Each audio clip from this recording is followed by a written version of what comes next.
ఒక రోజు మా పాప ఇంకా మా వారు అయితే ఫుల్ గా వర్షం కురుస్తూ ఉండగా స్కూల్ కి అయితే వెళ్లారు.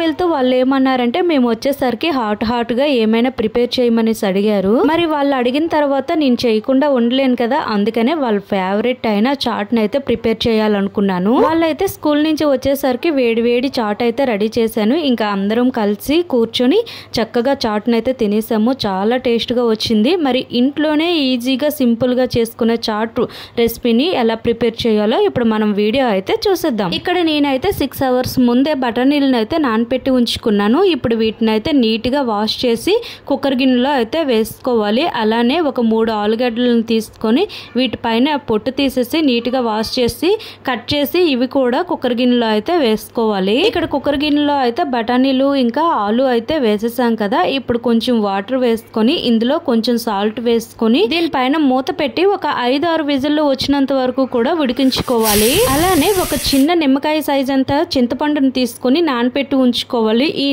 చింతపండులో ఉన్న గుజ్జు మొత్తం తీసేసి ఆ పిప్పి మొత్తం బయట పడేసి ఈ గుజ్జును అయితే ఉంచుకోవాలి. ఇప్పుడు ఈ చింతపండు రసంలో ఒక చిన్న బెల్లం ముక్కను వేసుకొని కరగనివ్వాలి. ఈ బెల్లం కరిగే లోపు మనం మిగిలిన ప్రాసెస్ ఏంటో చూద్దాం.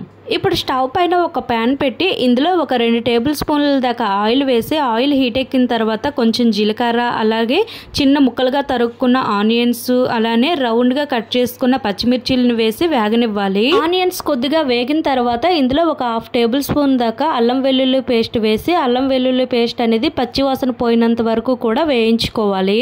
ఇక్కడ మనకి అల్లం వెల్లుల్లి పేస్ట్ అయితే వేగింది కదా. ఇప్పుడు చిన్న ముక్కలుగా తరుక్కున్న టమాటాలను వేసి కలుపుకోవాలి. ఇప్పుడు ఇందులో టేస్ట్ కి తగినంత సాల్ట్, అలానే ఒక 1/2 టేబుల్ స్పూన్ దాకా జీలకర్ర పొడి, ఒక 1/2 టేబుల్ స్పూన్ దాకా ధనియాల పొడి, దీంతో పాటు ఒక 2 టేబుల్ స్పూన్ల దాకా చాట్ మసాలాను అయితే వేసుకోవాలి. అలానే చిటికెడు పసుపు, టేస్ట్ కి తగినంత కారం కూడా వేసుకొని ఇంకొకసారి అయితే కలుపుకోవాలి. ఇక్కడ మనకి ఆలు ఇంకా బఠానీలు అయితే ఉడికిపోయాయి. ఈ బఠానీలు ఆలు అనేవి ఈ స్టేజ్ లో ఉడికితే మనకు సరిపోతుంది. ఇంతకంటే ఎక్కువ ఉడకనవసరం లేదు.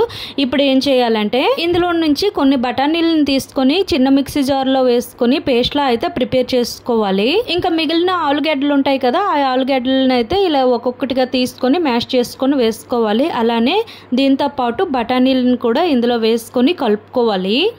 ఇప్పుడు ఇందులో మనం ముందుగా ప్రిపేర్ చేసుకున్న బఠానీల పేస్ట్ ఉంటుంది కదా, ఆ పేస్ట్ అయితే ఇందులో వేసుకొని మరొకసారి అయితే కలుపుకోవాలి. ఇప్పుడు ఇందులో మనం ముందుగా ప్రిపేర్ చేసుకున్న చింతపండు రసం, బెల్లము ఉంటుంది కదా, అది కూడా ఇందులో వేసుకుని ఉడకనివ్వాలి. ఇలా ఉడుకుతున్న టైంలో ఒకసారి మనం టేస్ట్ చూసి కారం గాని సాల్ట్ గాని చాలకపోతే ఇప్పుడే యాడ్ చేసుకోవాలి. ఇక్కడ నాకైతే అన్ని కూడా కరెక్ట్ గా సరిపోయాయి. ఇంకా చాట్ అయితే ప్రిపేర్ అయిపోయినట్లే. చాలా సింపుల్ గా ఈజీగా చేసుకోవచ్చు కదా. ఈ చాట్ ను ఒక బౌల్ లోకి తీసుకొని ఇప్పుడు ఇందులో చిన్నగా తరిగి పెట్టుకున్న టమాటా ముక్కలు, అలానే చిన్నగా కట్ చేసుకున్న ఆనియన్స్ ముక్కలు, వీటితో పాటు కొత్తిమీర ఆకును కూడా వేసుకోవాలి.